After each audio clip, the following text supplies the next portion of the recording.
So I've been flooded with people offering rooms and sofas.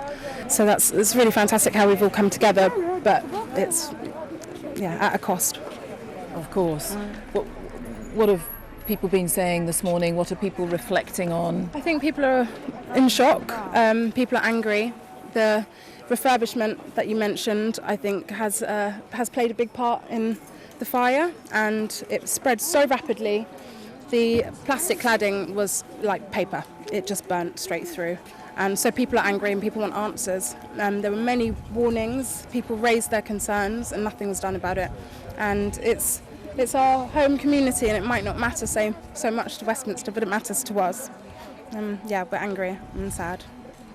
And we hope as many people as possible have got out. Regrettably, we know not everybody has, but for those who have got out, clearly, just looking at that, they've lost everything. They've lost their home, they've lost their possessions. Yeah. What sort of help is going to be on offer for those people?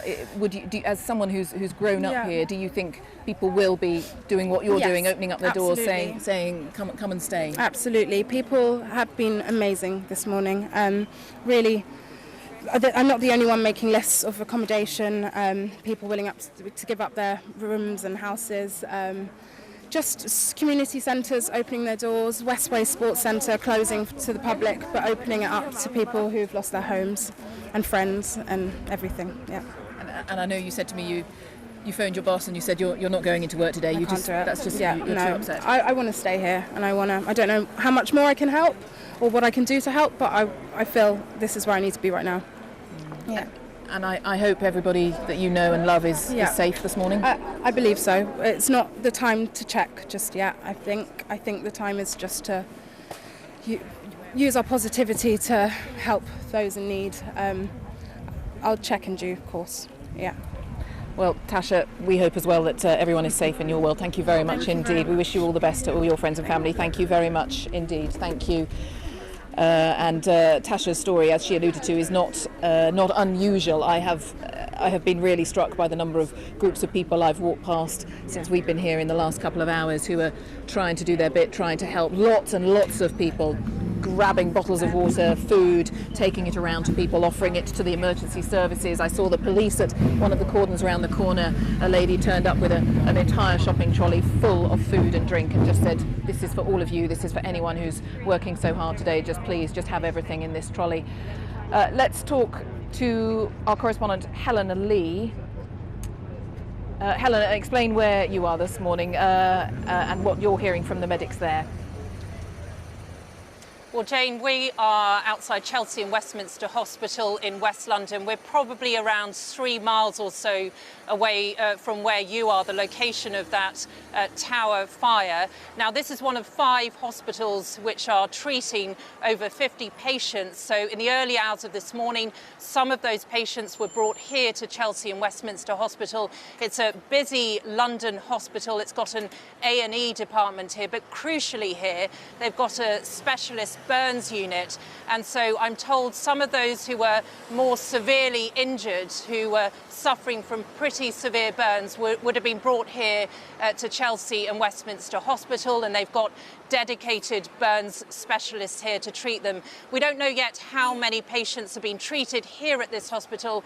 However, the hospital has said that it will provide us with some more detail a bit later on today. But we know overall from London Ambulance that over 50 patients were taken to hospital. I suspect that number will probably rise as the hours go on throughout the day. There were advanced trauma teams sent to the scene as well as air ambulance in the early hours of this morning, and it will be very difficult in terms of treating those patients. But don't forget, these hospitals are well rehearsed, well used to dealing with major incidents, but still a very difficult situation in terms of the number of patients they've had to take in. All right, Helena, thank you for that update, and I know you'll keep us up to date if the medics there give you any further information. Helena Lee at Chelsea and Westminster Hospital. If you are just joining us, worth reminding you, regrettably, that the Metropolitan Police this morning is saying that 6 people are known to have died here in this tower fire in the early hours of this morning. 6 people is what the Met is telling us at the moment, and they're saying, regrettably, they expect that number to rise. There are still emergency services, fire crews at the scene, at the base of the building on the other side of the tower. And of course, at the moment, the emphasis has to be as well on making the building structurally sound. It is 24 stories high, and we're in the Latimer Road area of West London, if you don't know the capital, just into the west of London. Let's talk to Graham Fieldhouse, who is has a specialism in fire safety, particularly, I think, Graham, in relation to social housing.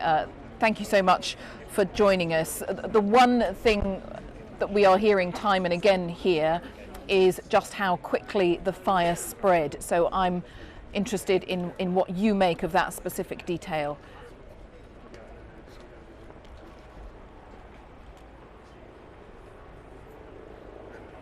Hello? Hello? Graham Fieldhouse, I'm hoping you can hear me. Good morning. You're through to BBC News. I was asking you what your thoughts were given how quickly the fire spread.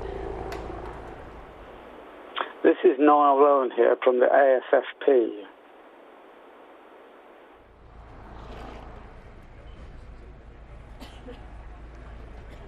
I'm so sorry, we've clearly got a problem. I hope we can talk to Graham shortly, because obviously with his specialism, he is absolutely someone we want to speak to as soon as we possibly can.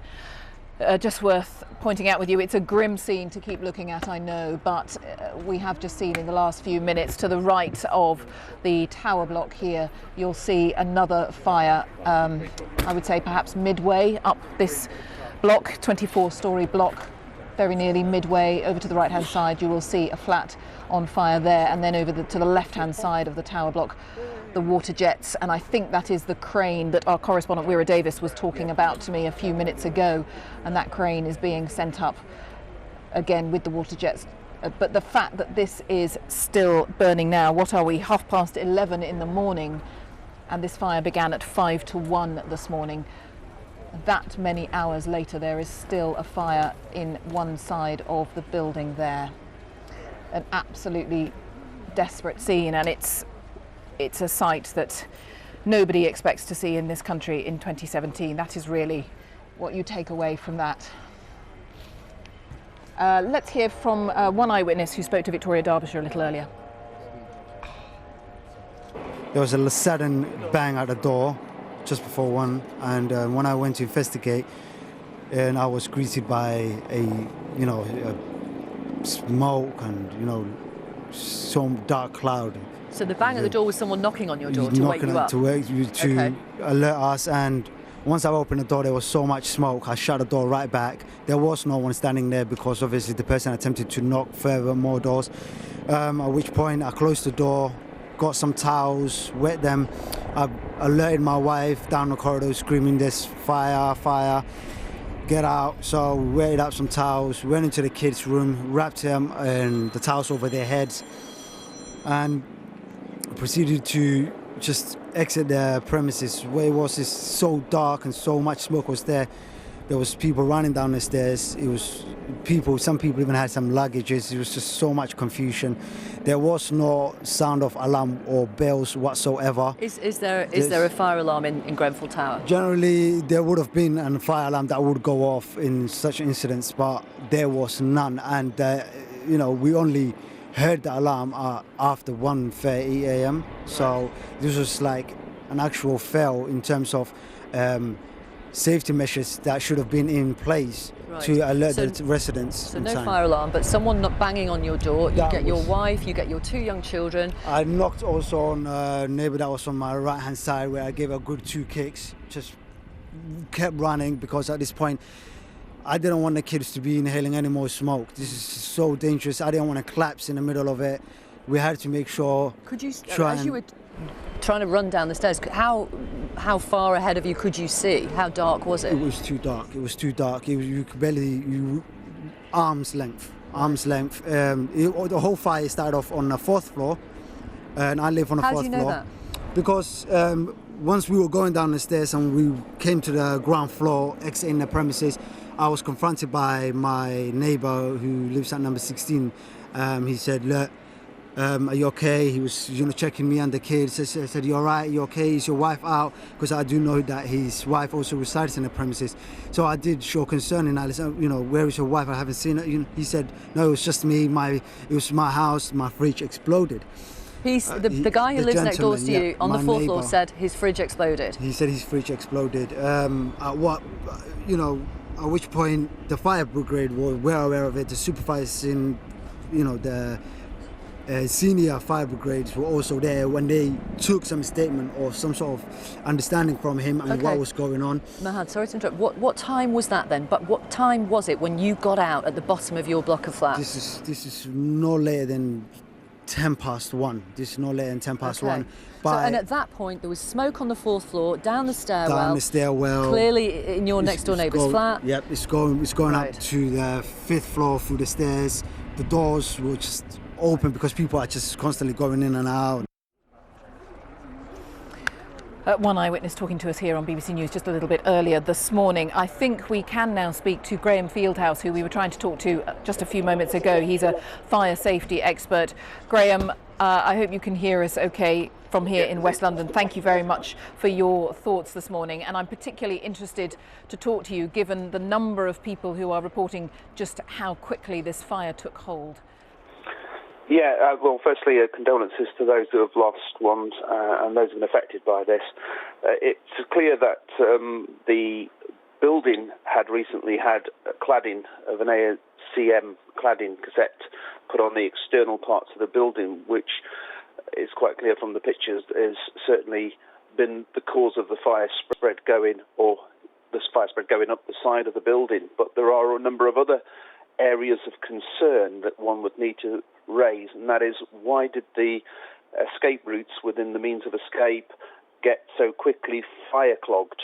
Why was smoke clogging happening there? Because the doors should have held back a fire from a fire within the flat.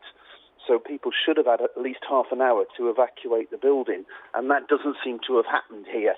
There is a responsibility under Regulation 38 of Approved Document B for information about the fire, surface spread of fire of any cladding put on the external parts of a building should have been recorded there. So those are the sort of questions I'm sure that in the early days we're going to need to have to consider and look at. But this isn't something new. You have to remember when Lacknell happened in 2009, one of the issues, it wasn't the entire issue, but one of the issues was surface spread of fire. So it's nothing new. It's not a surprise that the potential for surface spread. Why has this happened? That's what